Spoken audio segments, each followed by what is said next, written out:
Hello, everybody, and thank you for joining this webinar. I am Micke, and I am a member of the Finnish guilds of IFAJ. I am participating in the work of the IFAJ Press Freedom Committee, and I'll try to be a moderator of this webinar, which is running for about 1.5 hours.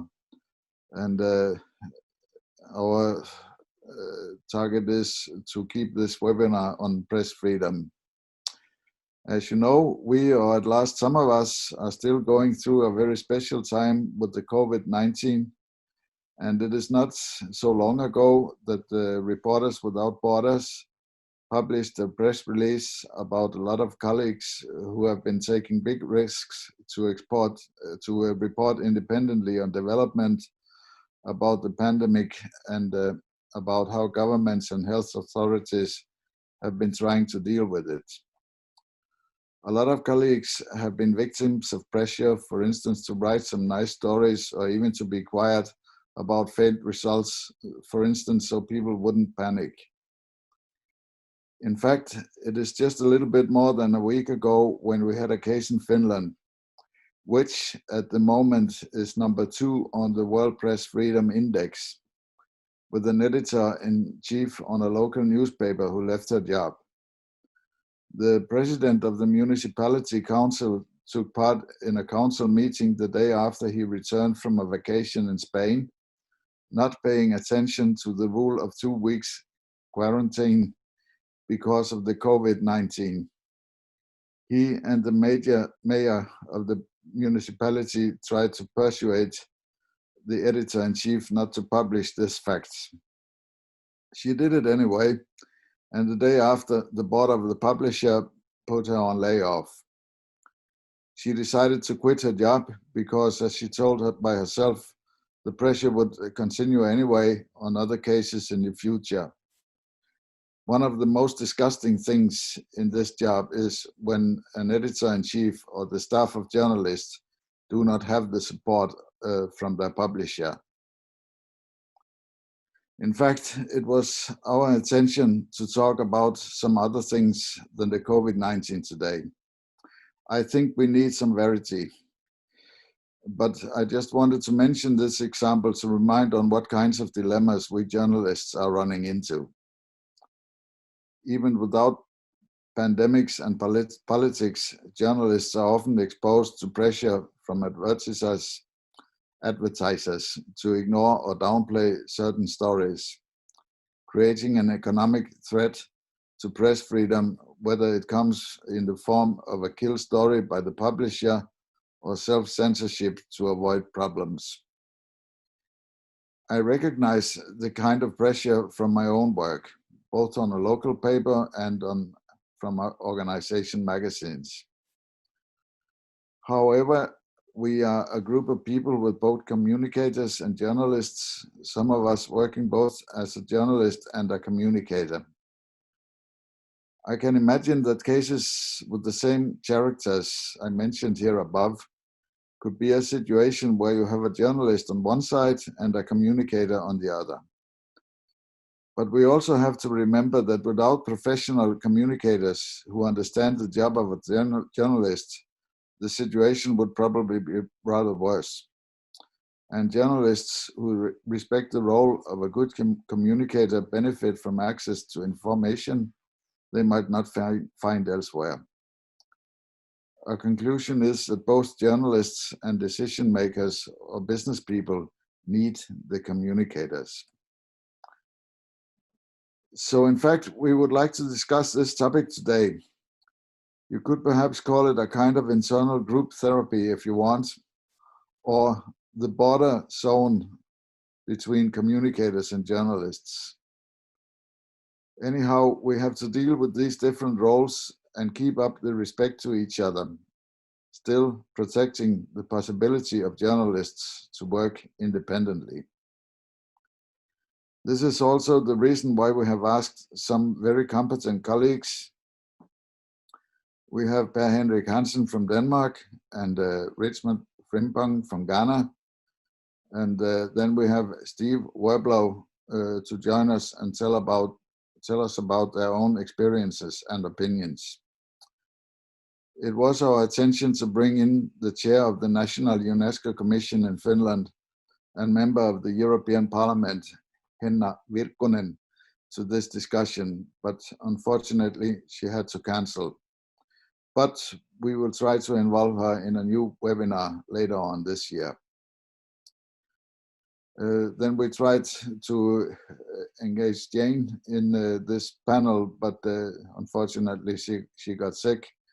But now we have this three-man power panel with Henrik, Richmond, and Steve. And I'm sure that they will have a lot to tell us. We have asked some questions in advance to the speaker panel.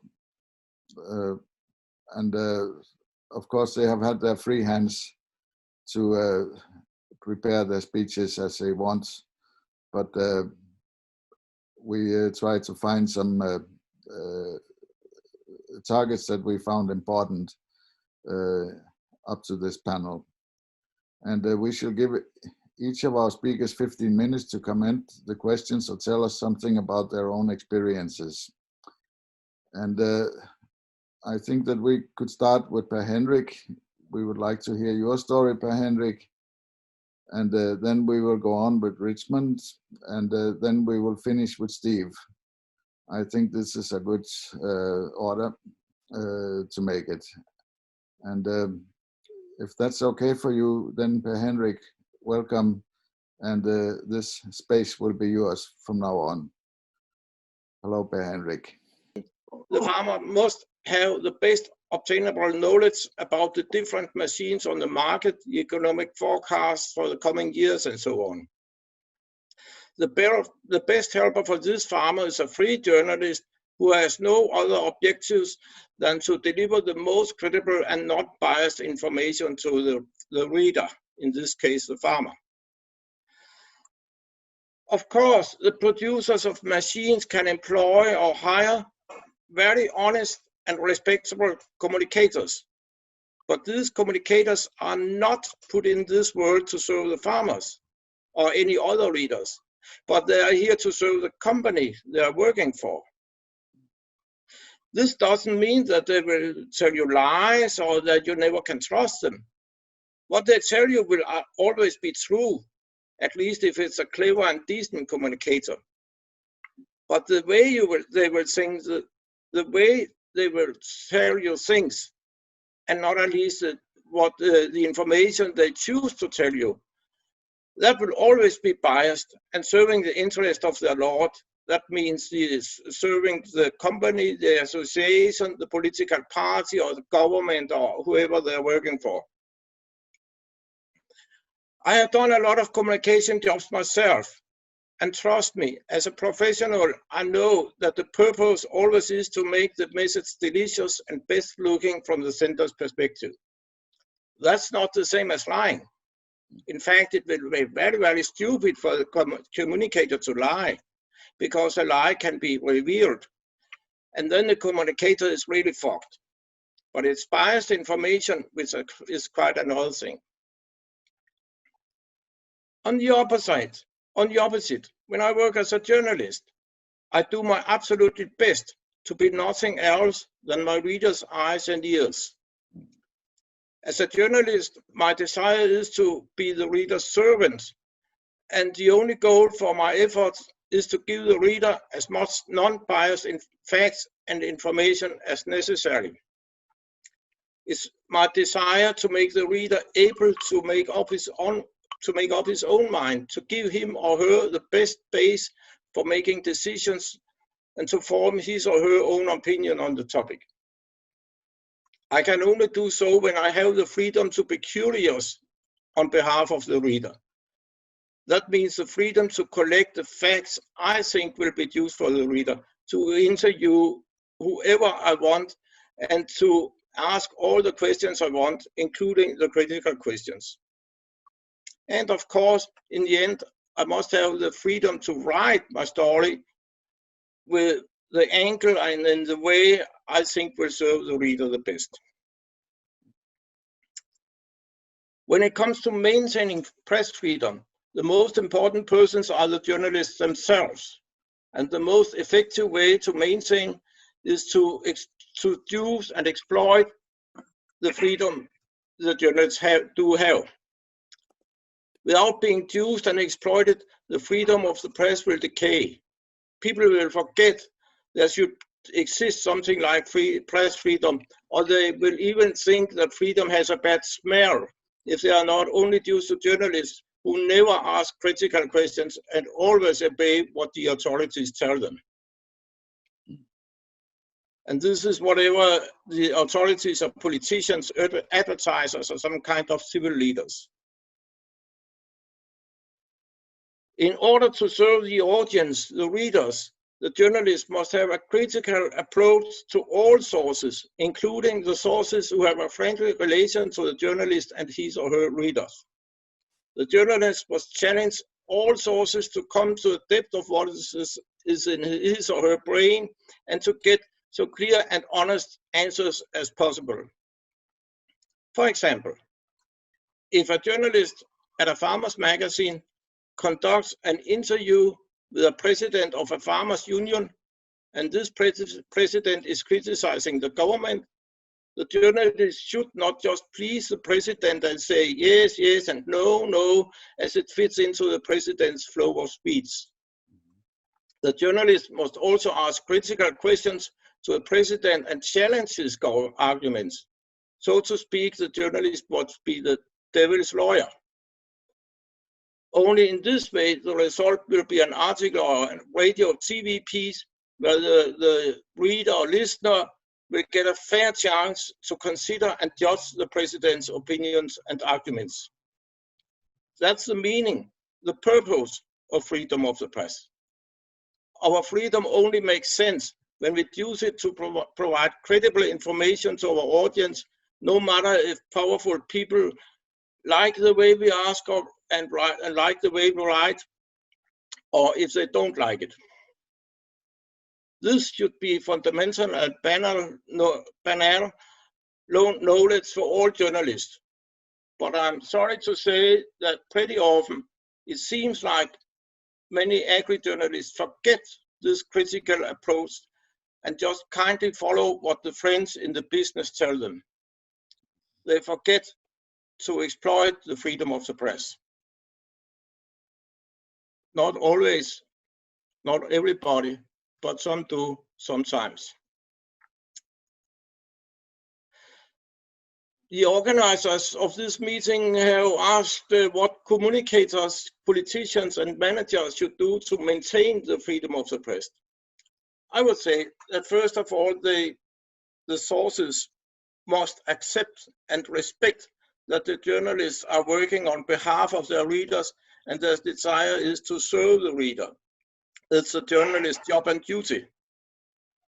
And the journalist has the duty to ask the questions and make the stories that give the readers a bigger knowledge and a deeper insight into how you can act in a wise way, professional and private. The politicians, of course, have an obligation to make it easy and smooth for journalists to get information from public sources. But also communicators and powerful people in the private sector do have an obligation to protect press freedom, at least if they appreciate living in a society based on democracy. At least they have the obligation never to threaten journalists to stop working on a story they don't like. Of course, on condition that the story is true. It's a question about respect. Communicators and all other sources must respect the journalist's independence and the right to gather and distribute information. I have also been asked if I have been in situations where my own freedom as a journalist was threatened. And yes, I have. I'll tell you about two such situations. The first one was around 20 years ago, when I was working in a bi-weekly paper for organic farmers and companies. The paper was owned by an association for the organic sector, but it had editorial freedom. The leaders of the organization could not decide what was printed and not printed in the paper. The editorial staff, which consisted of an editor and me and one more journalist, we had the total freedom to write whatever we wanted as far as it was solid and credible journalism. Among other things, we exploited this freedom to this freedom to write some critical stories about a big dairy company which produced both organic and conventional milk, far most conventional. Now it's so many years ago, I don't remember the exact stories, but it was something about the way they handled the organic milk. Now this company had a joint project with the Organic Association, so some employees from the company had meetings and talks with employees from the association. And at one of these meetings, the company guys said to the guys from the association that they were very unsatisfied with the stories in the paper, and it might have consequences if the paper continued to bring that kind of stories. When the association guys told this to the editor and to me, we answered that we didn't care. We had the freedom of the press and we wouldn't obey what the company told us to do or not to do. This message was sent back to the company and nothing more happened. They had only tried to threaten us. But when it came to the point, they didn't punish the association or something like that. This shows that sometimes you have to stand up for the freedom of the press, also in a democratic country like Denmark.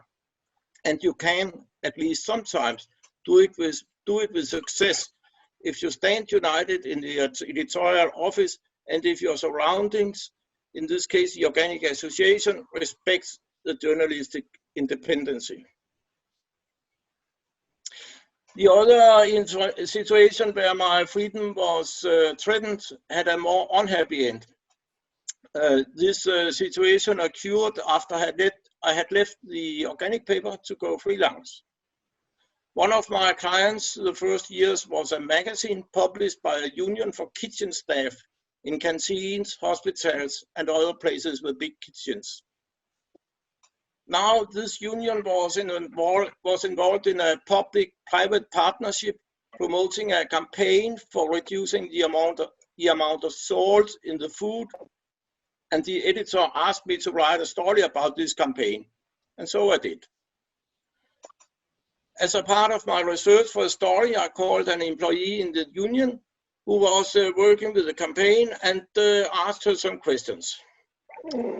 I conducted the interview in a normal journalistic way. That means asking challenging questions and not be satisfied with the very first answer.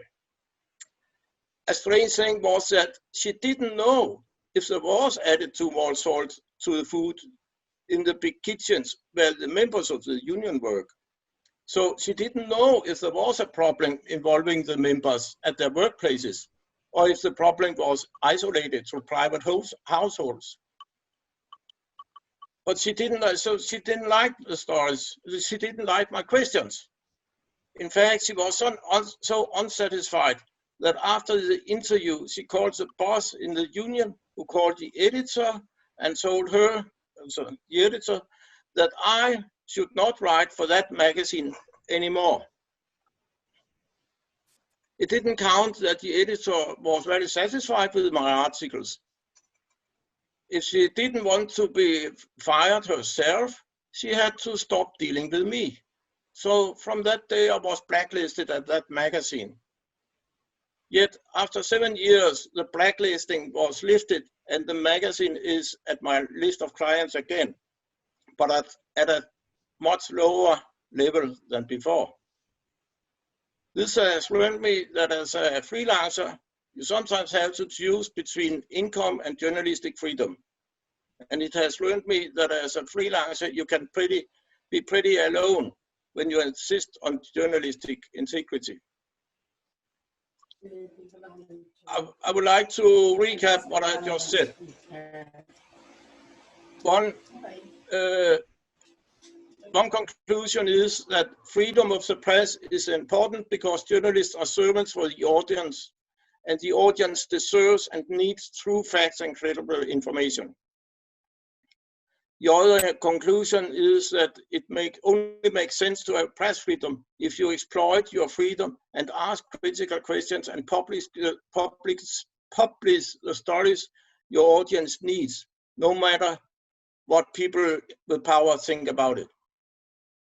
And my third conclusion is that you sometimes have to fight for protecting your freedom. And if journalists and editors stand united, they can at least sometimes win the fights. Thank you very much. Yes, thank you, Per Henrik, for this deep analysis. Very interesting to hear your story. Should we continue directly with Richmond? Richmond, yes, sir. Your connection is functioning, I notice, yes.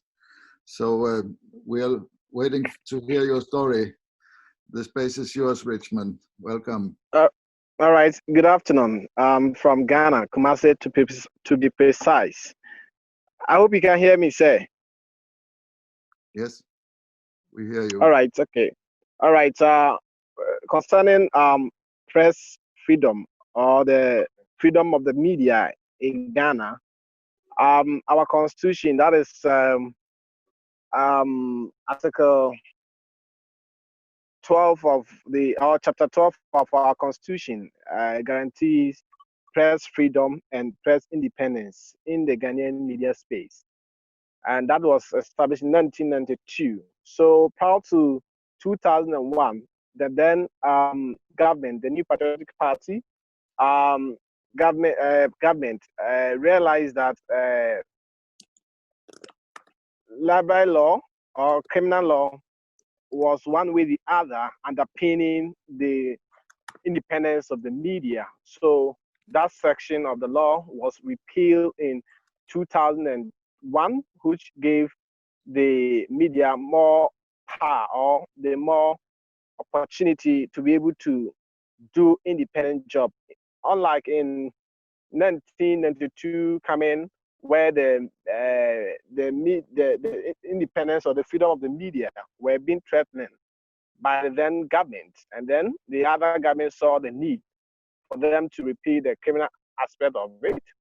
So it was repealed, where we, the journalists, as of today, have the independence in doing our job. As we speak, press freedom is a vital and fundamental ingredient to democracy. And for every country to be on its own, it has to get strong media or journalists to be able to do a lot of criticize and also analyze and also pinpoint certain issues respect to problems within the country. And in as much as we are aware, journalists could contribute to maintain democracy really through as the watchdog. And since the government repealed that criminal act or that criminal code, it has enabled the many journalists within the country to be able to do self-independent job without any hindrance. And I can confidently say that without a free press, many of our villages and then our farming communities may have been relegated back, where they may not have getting access to potable drinking water, good wood networks, and a host of others, electricity. As we speak, when you go to some of the farming communities within the country where many foods comes from, they lack so many infrastructures. So due to our constant reports and how we conduct our individual works, it has been able to come out with so many information to the government, for the government to make an informed decision in helping developing such communities. So I can say on authority that the press freedom is more like on course here in Ghana. And as we all know, free press helps inform the public. And as a matter of fact, most of our people, our journalists here, over the last few decades, have been able to do separate investigative journalism here. And although many have gone through a lot, but that notwithstanding, the cases are not all that many as we can say here. And then when you go forward to study or understand the system very well, the press freedom here in Ghana can say has saved so many individuals, organizations, governments, and a host of others. One, because we have the independence, most of the radio stations are now doing social issues where they address social issues surrounding various or affecting various individuals who may one way or the other may have not have their voice one way or the other heard on radio. But because we have the independence here, many of our people can walk into the various radio stations where they come on air to share and discuss their views, where many of the journalists, the host of those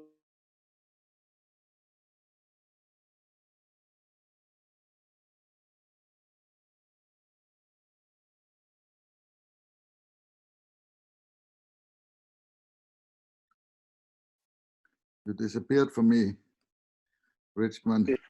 So in all, I can say that it has been so good within the last couple of years, ever since the criminal aspect code was repealed, and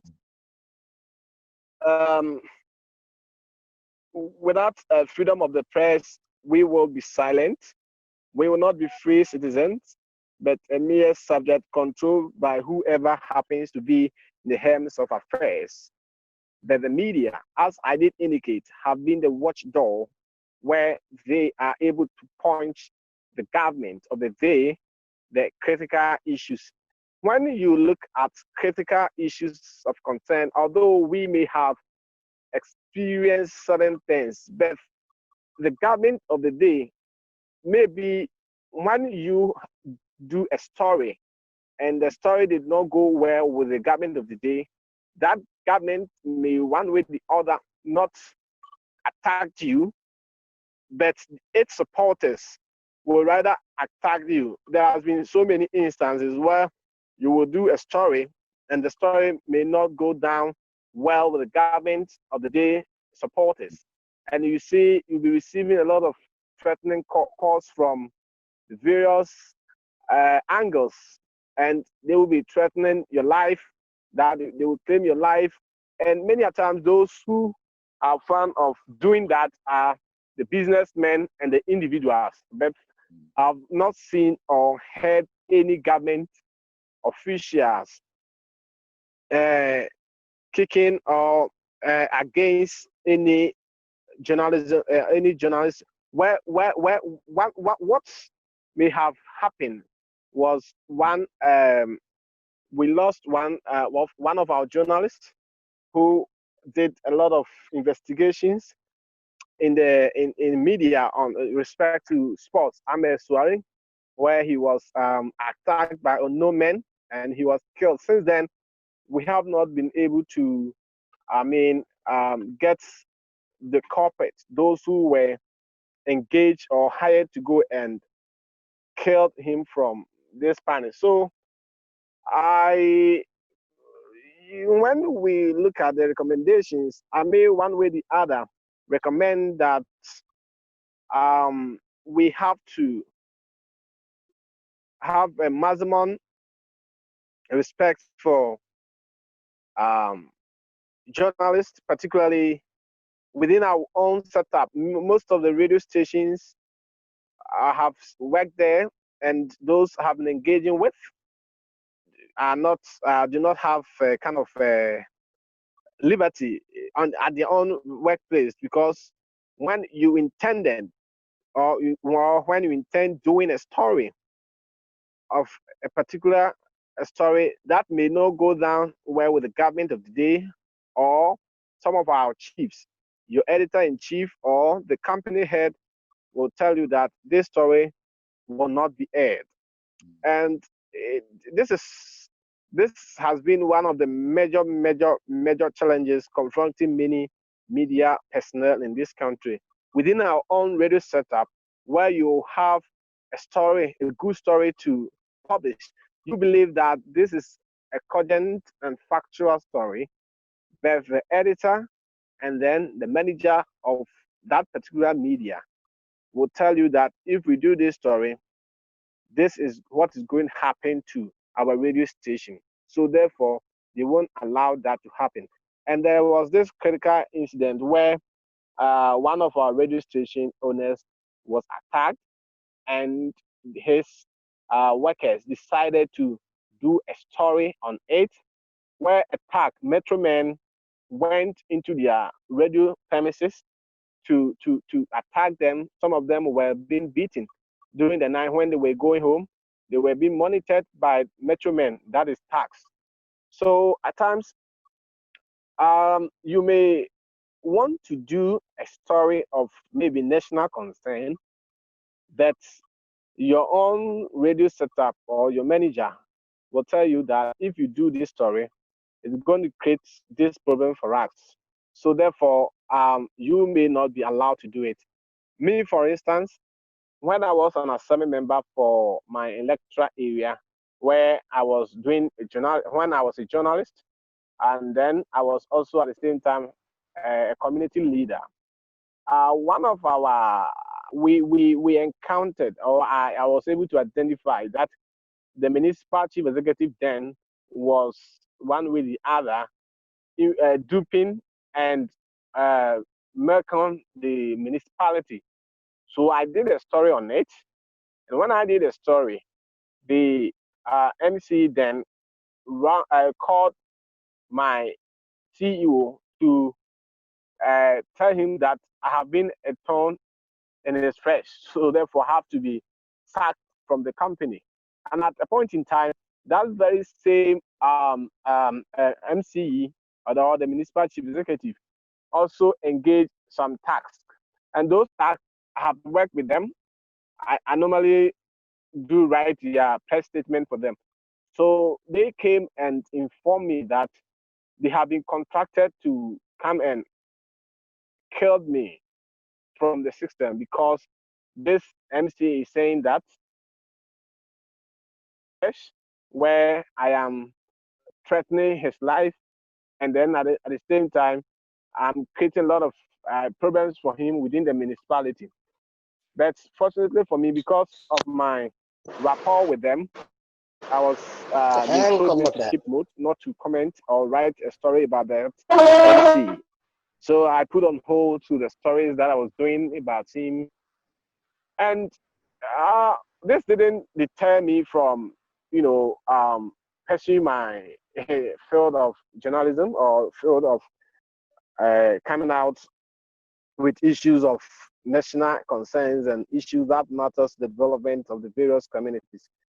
So in all, I can say that we in Ghana, we are deepening the commitment in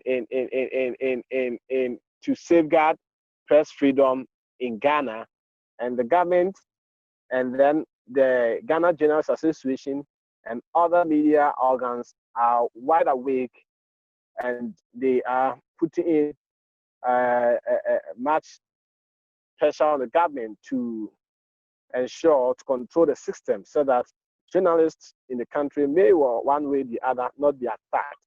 So in all, I can confidently say that Ghana is now doing best when it comes to press freedom. And then what I will recommend that our independence at our various media houses up to be relooked at, because most of the journalists do not have freedom at their own workplaces. When we want to say something, you fear of losing your job, because if you say something and the thing doesn't go well with the president or the company or the CEO, the next day we come to work, you'll be fired. So many of our journalists here are kind of mute in their own workplace. They are not able to freely express their minds and their minds at their own workplace. But in the area of politics and the government and in other organizations, there we can say it's kind of we have that liberty and we have that fundamental right to report and write factually and accurately. So that is what I can say for now from Ghana. Thank you very much, Richmond, for this interesting analysis. I think that one of the most important points one of the most important conclusions you could draw from your speech is that it is not enough that we have nice constitutions in our country. I can't hear you, sir. You can hear me now? Can you hear me now? That it's not enough that we have nice constitutions in our countries, and which will guarantee freedom of the press. The freedom of the press has to be respected on all levels in the population, and also among companies and lower level, for instance, municipalities, because if you only have it in the constitution, that would not be enough to guarantee freedom of the press. And I think that a lot of journalists are struggling with this reality all over the world. There was some questions here about the situation in Africa, and we can, if I just shortly try to comment, so we have had some initiatives also in the Committee of Freedom of the Press in the IFAJ, and most of them has come to us from Africa. And it has been cases with colleagues and friends who has been threatened and put to jail. And we have made some statements during the years. We cannot say if they would have led to anywhere by themselves, but we are trying to make some cooperation also with Reporters Without Borders in such questions. And one rule of thumb is that in our committee is that if the country, the guilds, asks us for making a statement, then we will try to do it. But we have to be careful not to bring more damage than help. So we usually don't step over a member country of the IFAJ, because that would not be fair. So the initiative has to come from the member guilds. But thank you very much, Richmond. This was a very important speech. I'm very grateful that you accepted to join us. And now I'm looking forward to hear what Steve has to say. You have the possibility now to make conclusions from both Per Henrik and Richmond. So if we would give the space to you now, Steve, and it would be exciting to hear what you have to say. Is this okay? Thank Sure. you. Thanks, Micke. And what I'll try to do is keep my comments very short so we can get to discussion, because there's some great chat going on about really the global nature of these questions. What can IFAJ do? I want to hear too, as Richmond shared, what's happening in Africa, what's happening in Asia. So I'll try to stay out of the way and keep my comments short. I live on that what Micke called earlier the borderlands between communications and journalism, as many freelancers do. So I write directly for magazines about half the time, and then also represent as a communicator some organizations and companies the other half.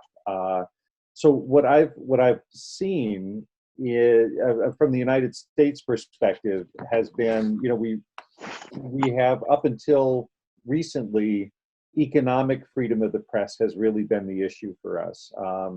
So the ideas that Henrik was talking about that economic pressure to take a story or not take a story, to take an angle or avoid an angle. Recently, as you've probably seen in the news, more fundamental press freedoms are under threat here.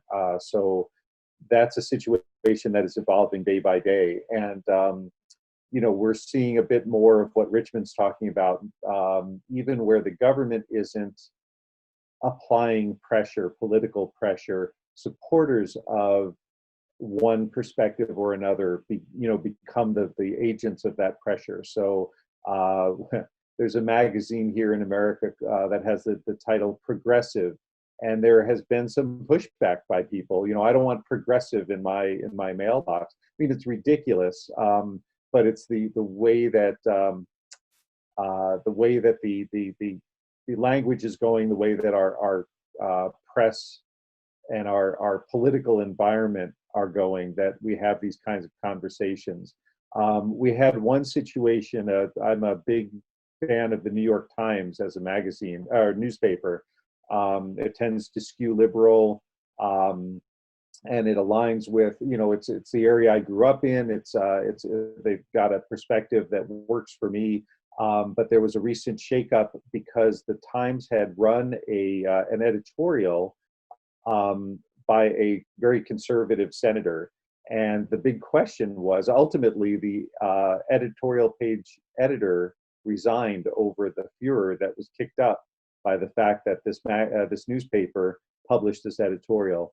And then the argument went on, is it the responsibility of a newspaper to project a certain perspective, or should we be creating those opportunities, like Henrik said, to let our readers think things through and give them the information that they need to make good decisions? And of course, I believe that that's the position we ought to be taking. Let's let our readers, let's let our listeners make the decisions they need to make. Let's give them the information that they need in order to do that. So when we look at within the agricultural journalism world, which has been largely, I guess, immune to a lot of the usual politics,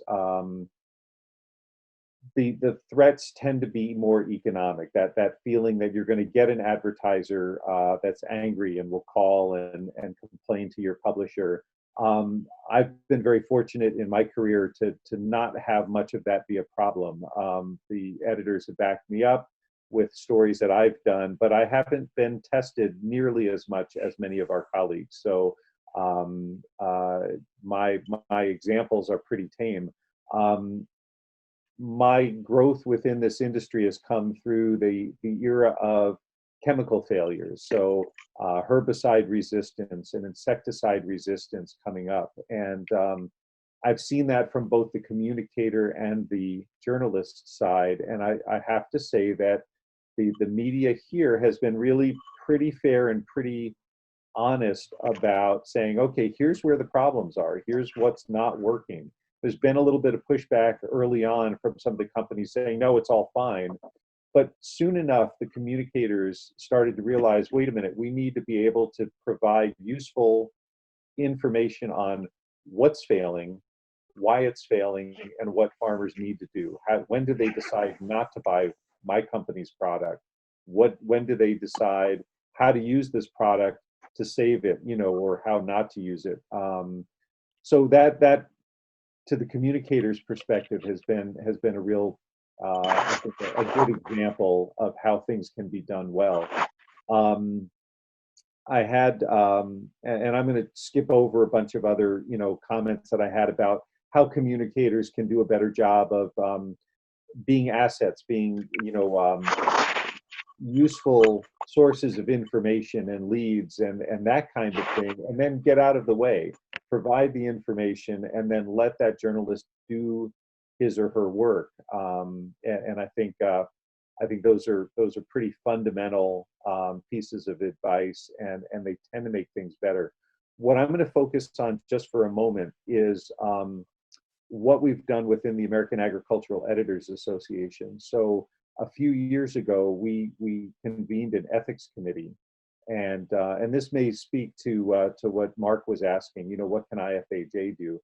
IFAJ can't prescribe to every member, this is the ethics that we expect, or this is the procedure we expect, because it's going to be different where budgets are tight, where political pressure is extreme, where money is free and available, and events take place constantly. All of those situations are going to be very different. But what we can do is perhaps help our member guilds create codes of ethics that work within their systems, and maybe we can help create a framework that works.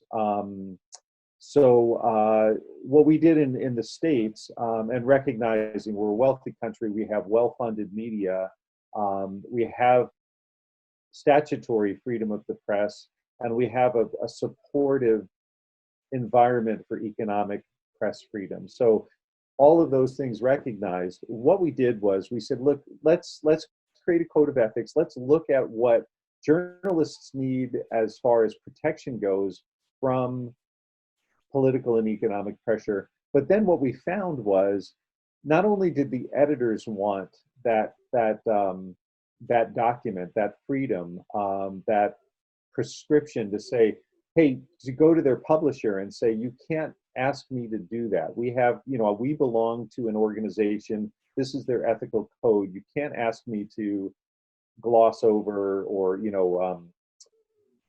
ignore something that needs to be said, those kinds of things. So the editors wanted it, but what we found also was that the communicators wanted it too, because it gave them a chance to go back to their executives and say, we need to work within this ethical framework. This is the ethics that the journalists need to maintain.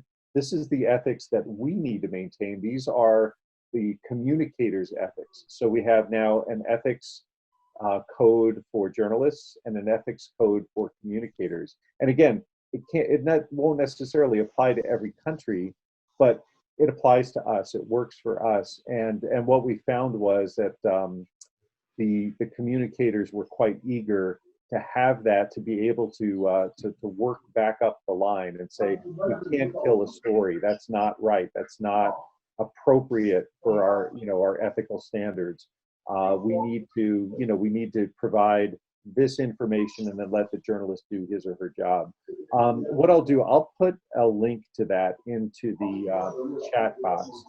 And if that's of any interest to anybody, we'll be happy to share it or share information, etc.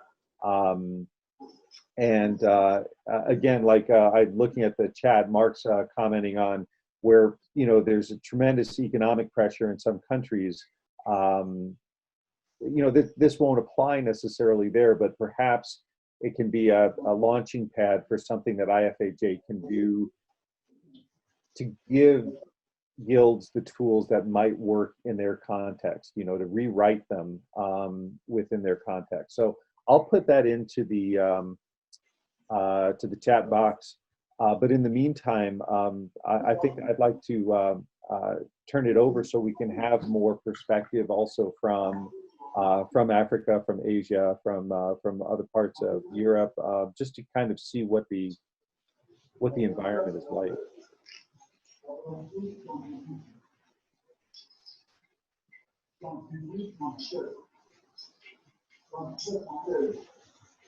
So I had to unmute the microphone. Thank you very much, Steve.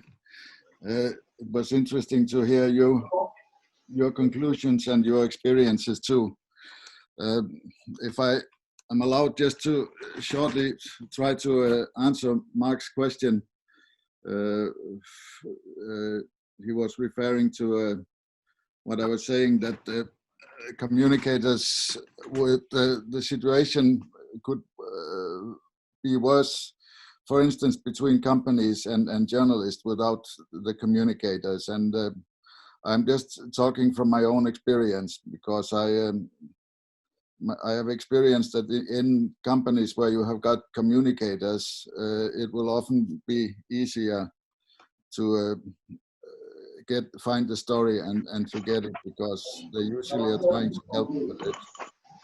And one reason is also professional, and I say professional communicators. They know that journalists mostly have got some rules, just as Steve was mentioning. But if this is okay, then we will try to point out some questions here or comments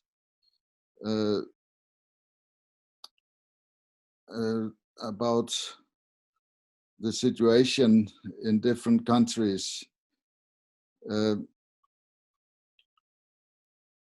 I had one question here from Cosmas Mungasi, but unfortunately it's in French, and I'm not fluent in French. But perhaps, Micke, send it to me and I'll translate for you. Okay, could you do that, please? Send it in the chat box. Okay.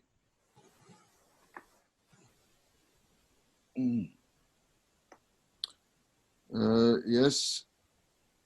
And then we had a comment from Ismail.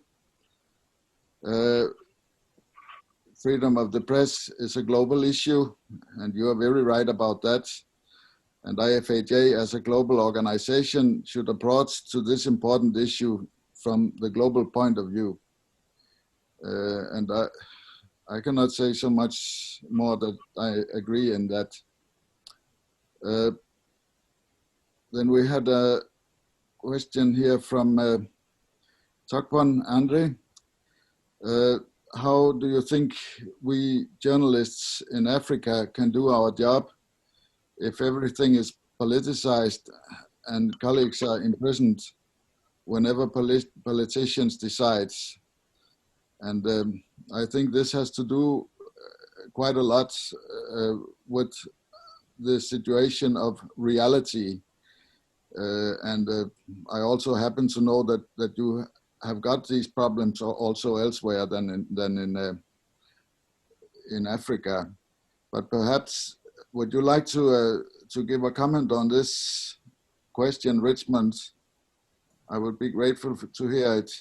I wanted to pass a comment. Okay. Yes. Yes. Thank you very much. My name is Kizito Kujo, and then I'm also from Ghana. Just so that we can get the African narrative right, I would like to say that press freedom, issues of press freedom varies from countries to countries in Africa.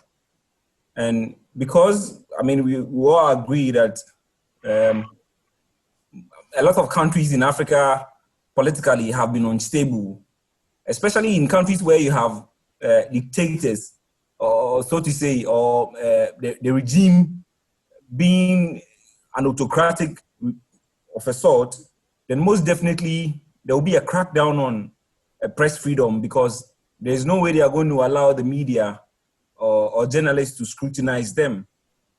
And so the situation in Africa, it's not one. What happens in Ghana, press freedom in Ghana, could be described differently from the environment in Ivory Coast, Togo, Benin, and on it goes. But let me again also say that, freedoms comes with responsibilities. So if you take Ghana, for example, a lot of the things that we are experiencing here you'd realize that most political parties are now establishing radio stations. They have newspapers and so on and so forth. So when you have a political party establishing a radio station, I mean, elements of those political parties are establishing the radio stations and the newspapers.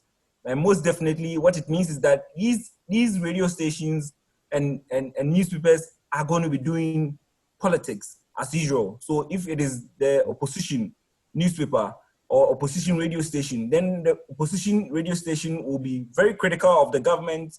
I mean, labeling unfounded allegations at the government here and there and all that. And if you are a government in power who can't also contain the situation, you may want to find ways and means to stop that. So you see some of these things playing out. And if you don't take care and really judge the situation really well, you'll be quick to conclude that, I mean, press freedom is not really being observed here. However, if you take your time and understand what's really happening, then you realize that perhaps there are some irresponsibilities on the part of the journalists because of their political affiliation here and there. And all these things contribute to the kind of, environment and the kind of things you hear, about the media in various countries in Africa. Thank you. Okay, thank you. May I just ask you one question here, because we had another comment here from Takban Andre. He is telling us that its support of other journalists is sorely lacking in Africa. All the more since everyone is afraid for their business and nobody wants to take a stand against the executioners of the press. I can say that this is a little bit familiar also in Europe, perhaps not at the same level, but I would like to hear your comments on that. So could you please tell us? I'm not sure really.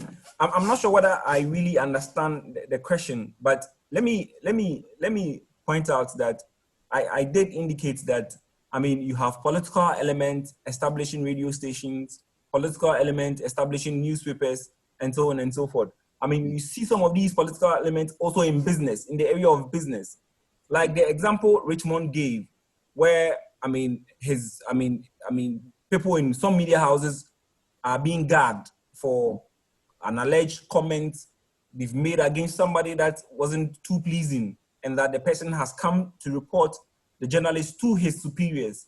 It's one example. You would have, a political person or a politically colored person running a business.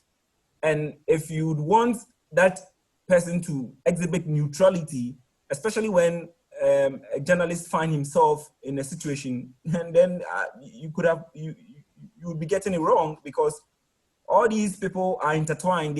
There's a linkage, and so you'd find that a lot of people wouldn't want to step up and then and say anything, when journalists find themselves in such horrible situations as we see in some of the countries, not only in Africa. I'm glad you pointed out that across the world, some of these things are happening. But again, we the journalists need to also consider how we can form alliance, how we can work independently but together, so that, there are things that you could save yourself from being attacked.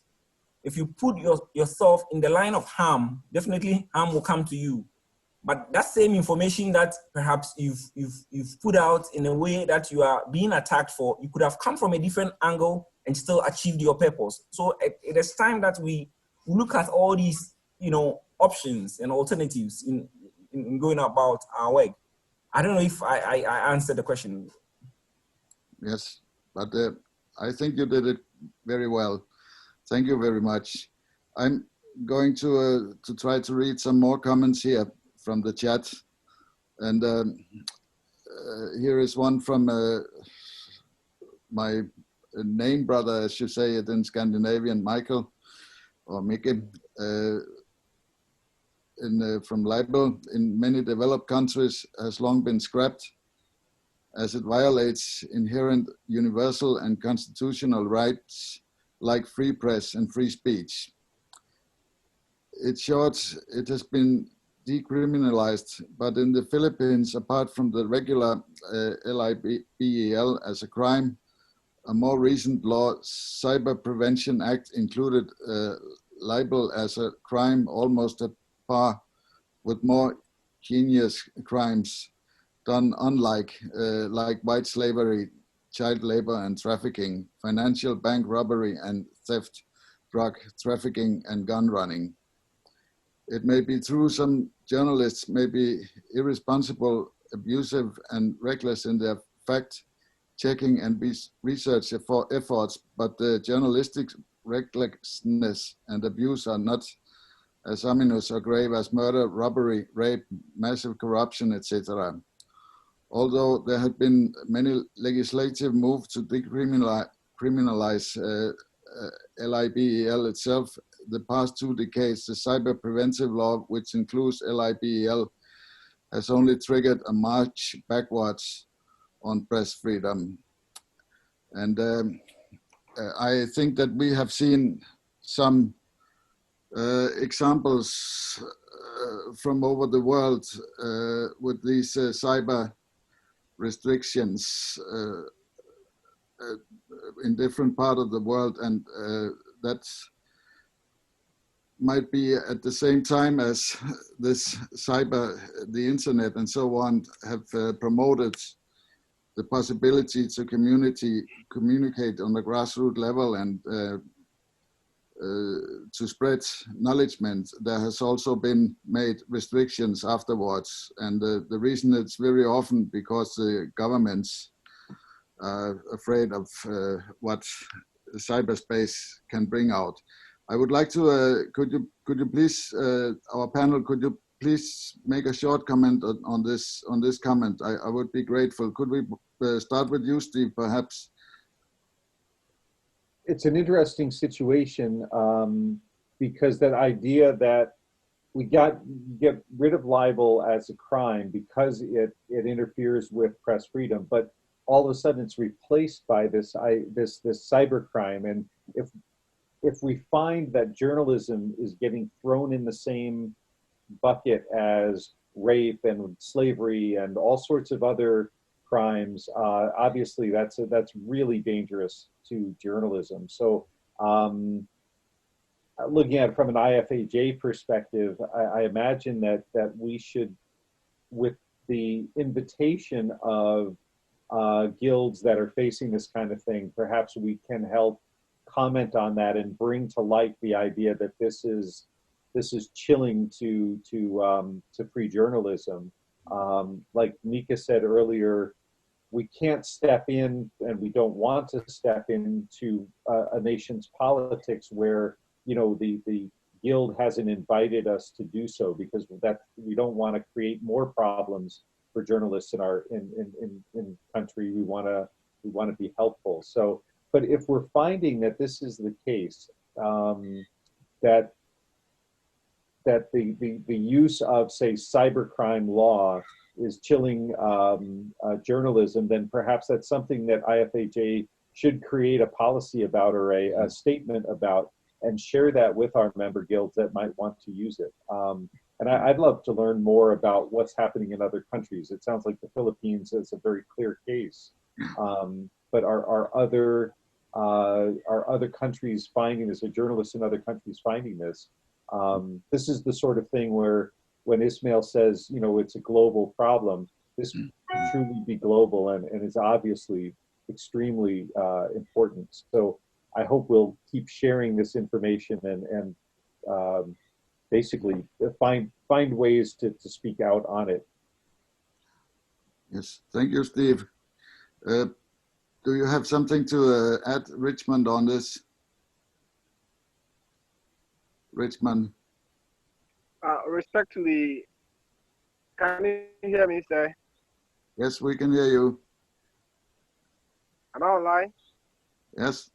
Yeah, respect to the cybercrime, I think the government of Ghana is putting in much structures and also a system in place to track these cyber crime offenders.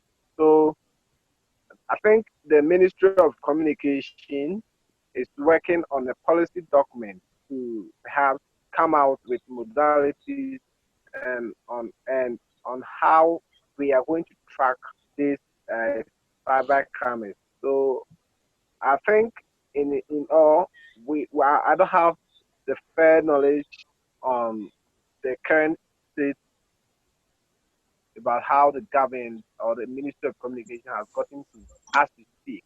But I understand that has been the major concern of the ministry, and they are working on to fish out and how to track and deal with these cyber crime activities in the future. So that is what I can say for now. Okay. Thank you, Richmond. How is Henrik? Have you got something to add?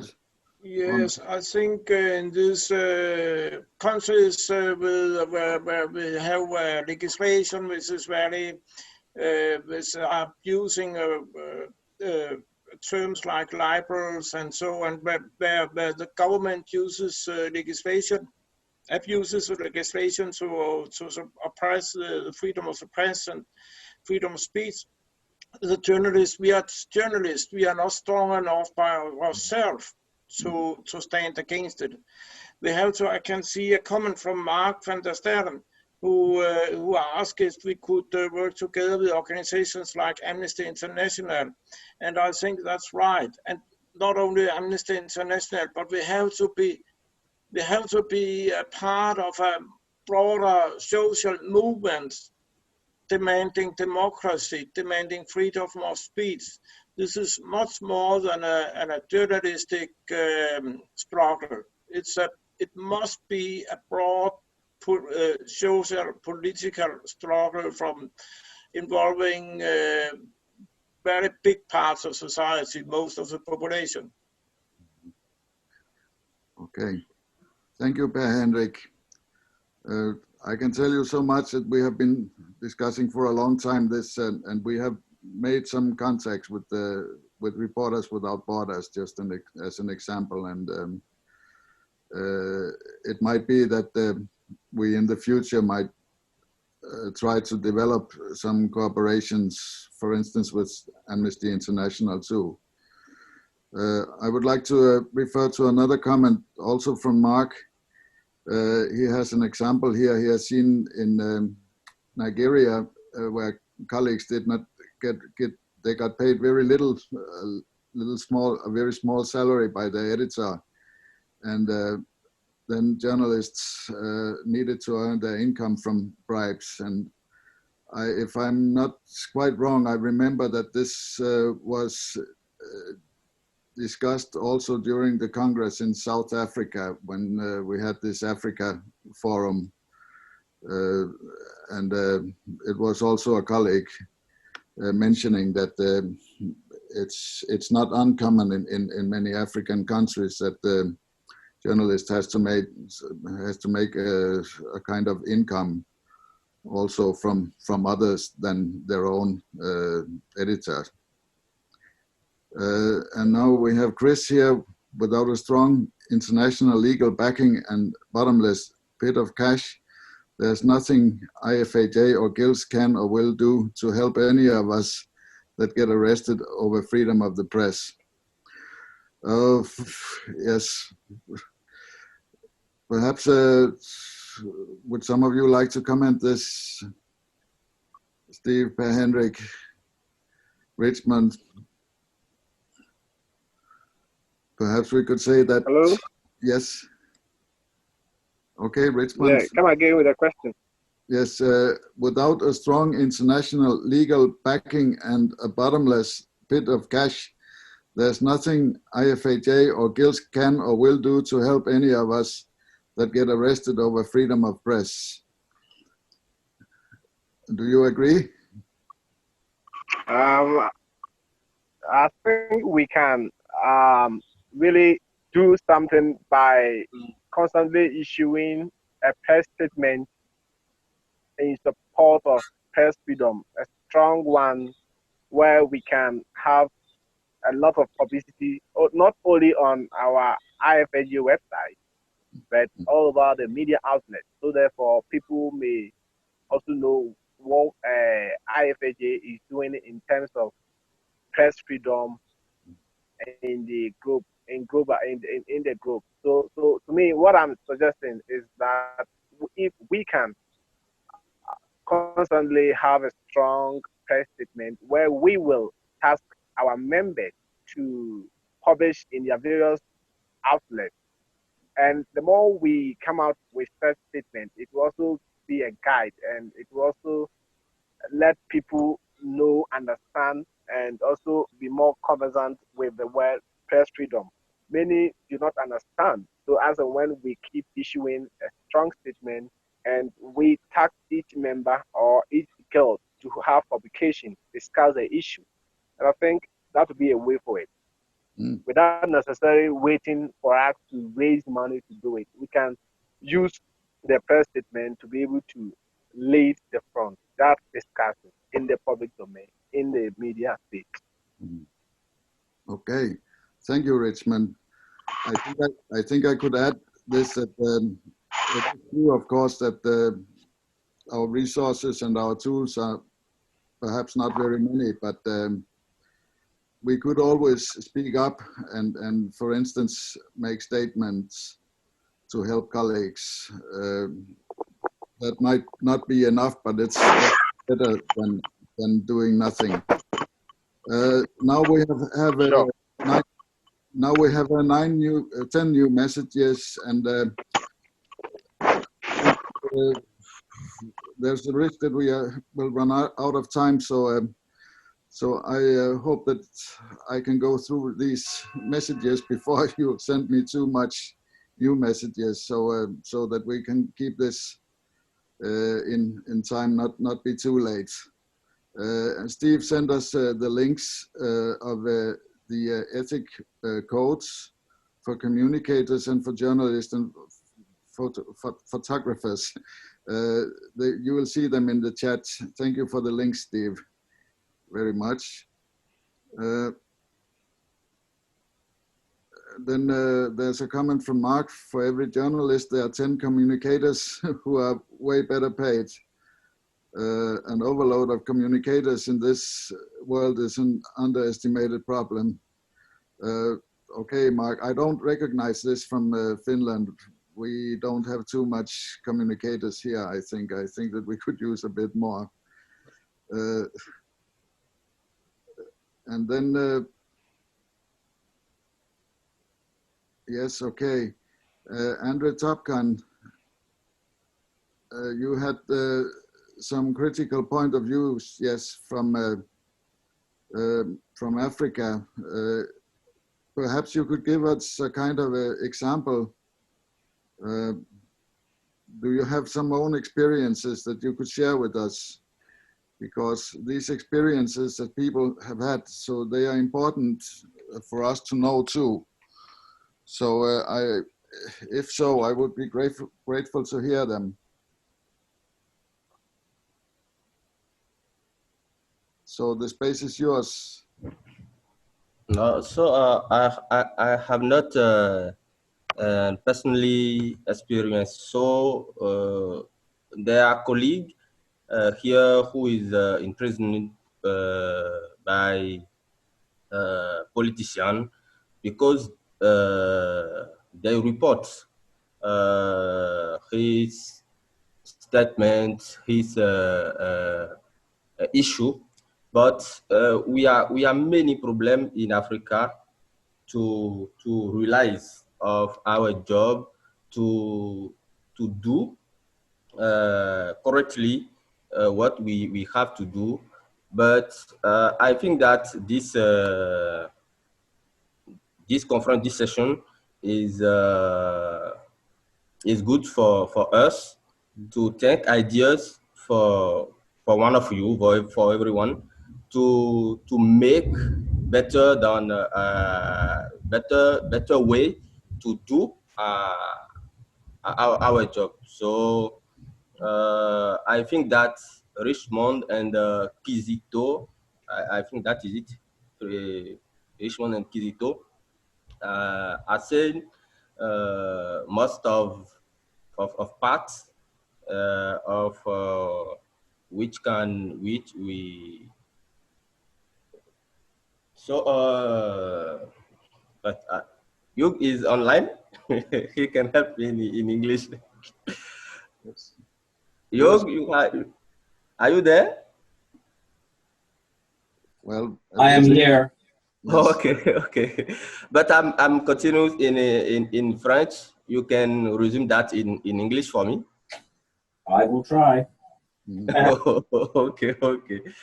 Ok. Donc, je disais que Richmond et Kizito ont dit la grande partie de ce que nous vivons en Afrique, mais je pense sincèrement que la FIG doit faire beaucoup en termes de lobbying auprès des institutions comme Amnesty International et autres que Steve a cité tout à l'heure, pour que les journalistes africains aient le droit d'exercer leur métier librement. Sinon, nous avons beaucoup de problèmes avec les politiciens qui ont des contrats avec les organes de presse et parfois, les journalistes ne sont même pas protégés par leurs organes de presse. Okay, well, so he said that what Richmond had to say was very true, but he also believes there has to be a lot of lobbying of international institutions so that they will put pressure on for journalists to be able to accomplish their work. Yes. Okay. It's okay for me. Okay. Merci. Thank you very much, Top Gun Andre. Thank you. Good to hear your story. Okay. Then we have from Patrice Kouakou, freedom of the press is a problem we have. Nevertheless, we work with some organizations who defend us of job of reporters. And that's very good to hear because we really need this cooperating with other organizations, also journalists, other journalist unions. And then we have got the Freedom House is also one that we haven't mentioned yet. And why not the UNESCO of the United Nations? And then we have got the International Press Institute too. So there are a lot of organizations that we can cooperate with. And then sooner or later, we will also find out, I think, which one would be the most effective one. Then I have a comment here from Fermin Diaz. We journalists have different socio-political backgrounds and different history of our nations. But while we all agree press freedom is a universal value, individually we treat it as a license, while others see it as a gift to be cherished. Okay. Do somebody of you like to make a comment on this? Or? Well, I think Fairman's point is a really good one. And I think maybe one of the things we can do as an organization, because we don't have that bottomless well of money to do the legal defenses and the things that may be needed on the ground. But what we can do is speak to the importance of press freedom and but also to identify situations like we talked about earlier from the Philippines, for instance. If a proposed rule or a law or just language that's being used, like what we're seeing in America as journalists are enemies of the people, or those kinds of things that threaten free press, if we point those out and say, here's the danger that presents to democracy, to free information, to the farmers that we serve who can't get the information they need to function, that's an important role at least we can play, is perhaps people go through their day and they hear about cybercrime and they say, well, that's awful, those murderers and rapists and slavery, human trafficking that happens. But you go, wait a minute, this also has an implication for free press, or something where the president goes on in our country about, enemies of the people. Well, this has an effect on you as a reader, as a listener, because it threatens free press. At least that's something we can do with the resources we have, and perhaps some of the alliances that you've been talking about. Yes, okay. Thank you, Steve. I would like to just refer one comment here from Kichito Pujoy, that we will have to discuss and approach the IFAJ for the necessary support. We would need some training on how to explore tech or tools that enable us to operate remotely without necessarily exposing ourselves. And that would be something, a kind of program on safe reporting, where we can use technical tools and other techniques that are working in the field, and that would be a very good thing. And then Hugh also reminded us that the IFAJ can help with organizing meetings like this one in the Zoom platform, as we just have seen as an example, which is very good. Even in a small group from 3 or 4 countries that want to discuss a specific issue or meet once a month to discuss questions. So this is also one possibility. Then I have got one from Cosmas Mungasi, also in French. Yes, Hugh has translated it, I see it here. In the DRC, we have several challenges, including training in agricultural journalism. Lack of media funding does not allow journalists to delve into their subjects. Training agricultural journalists and raising awareness among those who have information is of paramount importance, and it is a new area in the country. Regarding press freedom in the DRC, we have freedom by proxy. Once telling the truth, journalists are always the object of threats or killings, and they are condemned by the penal code even for defamation. Luck may be with the new power that is taking hold of Felix Tshisekedi. Okay, thank you for this comment.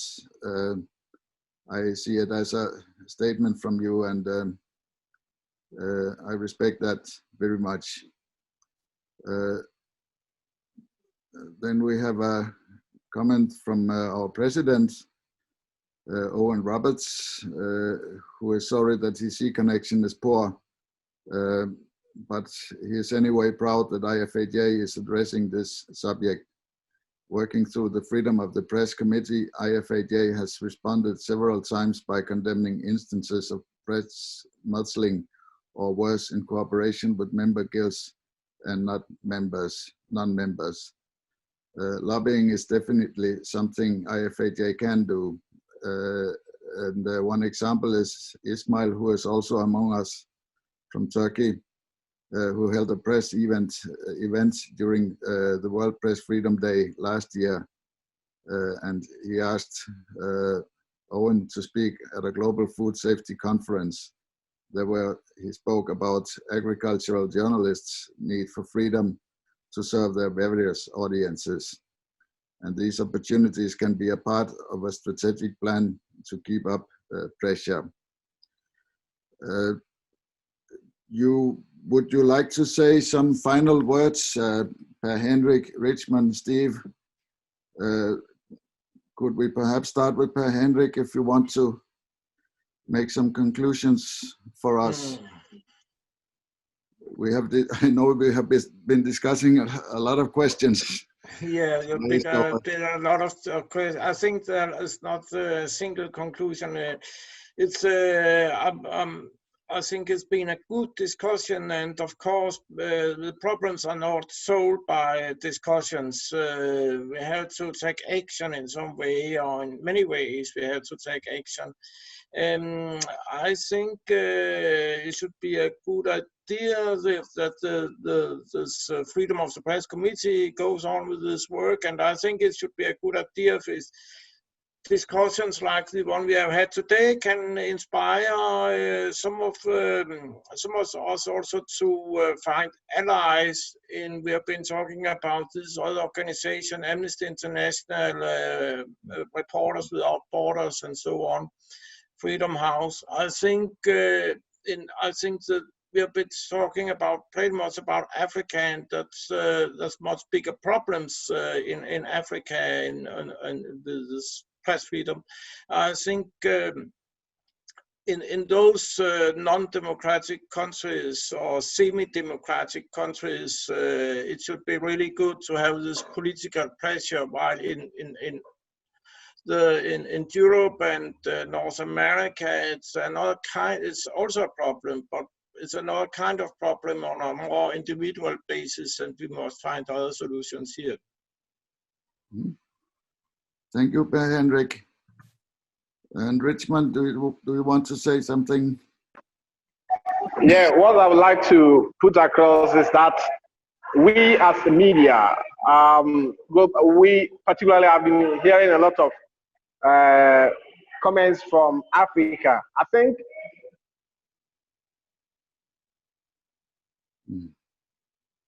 now we can't hear you. You have got some problems with the line, I think. Can you hear me now? Yeah, now it's okay. Thank you. Yeah, what I'm saying is that I've heard a lot of comments from our respective brothers from the other African continent with respect to the press freedom and other stuff. I think it is hard time for we as journalists to take the lead. We have to be bold, and we have to build a mutual respect and mutual trust among ourselves in order to overcome these troubles within our respective regions.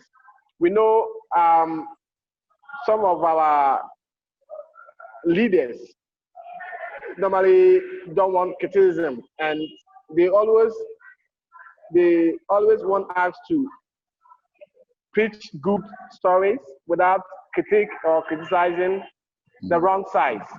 That is not helping we the journalists here. So I think we have to form a formidable union to push for a common interest so that we can have freedom in our respective areas where we find ourselves in. Other than that, we will always be shelled by these so-called strong hands in Africa. In Ghana here, we call them strong hands. They always attack you. They always give you pressure. They always send you, they will be threatening you center right. But that notwithstanding, that is our choosing profession. And once we love the profession, we must do everything possible to protect it, no matter how the situation may be. And then respect to the funding.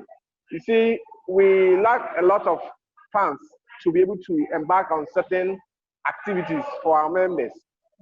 And I'm encouraging all of us here to have a strong WhatsApp platforms where we can able to do a lot of discussions with certain areas. We in Ghana here, Gaja, over the last few years, we have been able to do a lot of trainings for our members because we are able to network, get the links. If we don't have the links and the network, you will sit down, you write the stories, you write nice proposals to the organizations, but in the end, you would not be given the needed fund. So I'm urging all of us to start connecting, having strong links so that we can able to get fundings to do some of the activities, trainings, and the capacity building for our members. That is what I can say for now. Thank you very much, Richmond, for those words, which is making me thinking fairly deeply. And I hope that we shall return. What about you, Steve? Do you have a conclusion?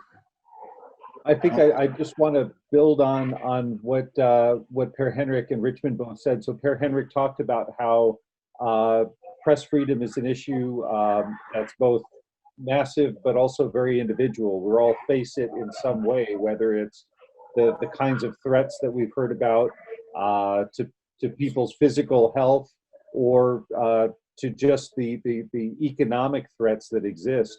But building too on what Richmond was saying, that idea of working together, you know, hopefully IFAJ can play a role and be, whether it's just being that place where people can meet on Zoom using our Zoom connection, or whether it's creating webinars and programs that help people function better, whether it's identifying what press freedom issues are, that they're not just the simple, easy ones to identify, but these more subtle things about the way regulations are written, or the fact that people think, you know, that they can arrest a journalist and not be noticed by the rest of the world.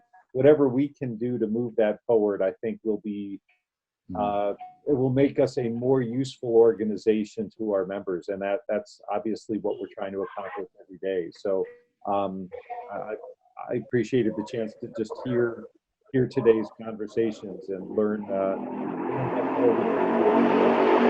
individuals and as a group. Thank you very much, Steve. I think this made me think about perhaps it would be one idea to build up a kind of a network also within the IFAJ. So if the member guilds want to keep in contact, for instance, with the Press Freedom Committee, they could point out a contact who could report more or less regularly what is happening in the home country when freedom of the press is threatened. I would like to there was just one here. It was from Olivia Cooper. Yes, to everyone. One comment here. I wonder if individual guilds could share any of the online training that they are offering members, so that other guilds can benefit from this training. And here is Hugh answering that we will be setting up a documentation center for guilds within the IFAJ portal. That's a good item to include. And I think that is also a kind of going on this, just to share information on what are the members guild doing on a direct level. And I think that we should remember this, that what is making us, especially as agriculture journalists and agriculture communicators, that we have a special area, which is that we have to follow agriculture, which means food production.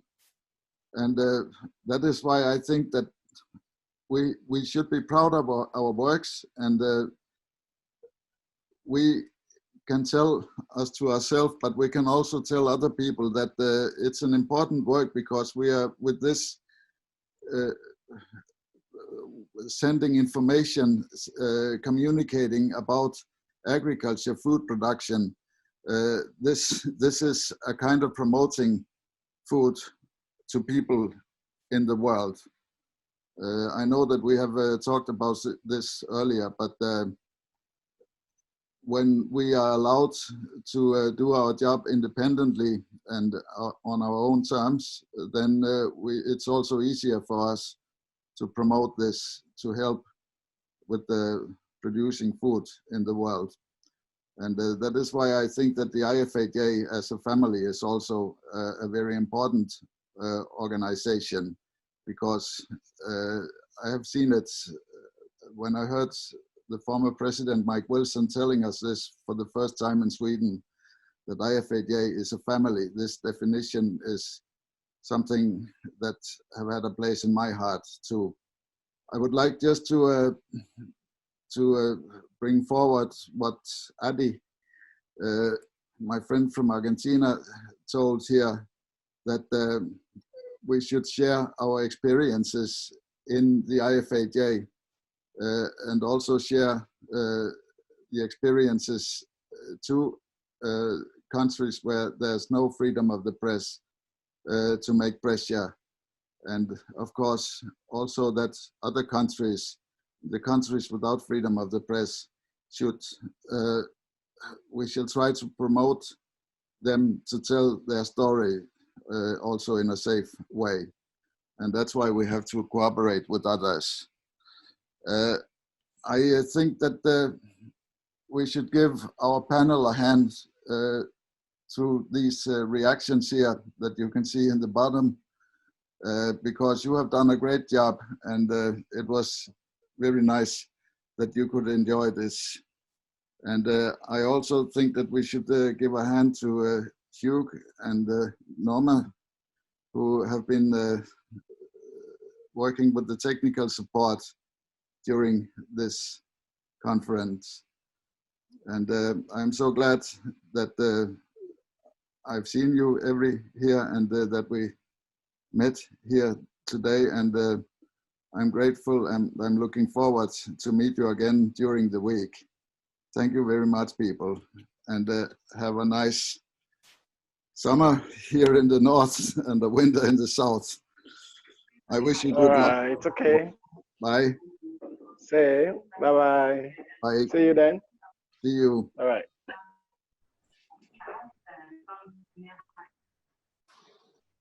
Another session tomorrow at 9 GMT on COVID-19 and the effect on agricultural and agricultural reporting.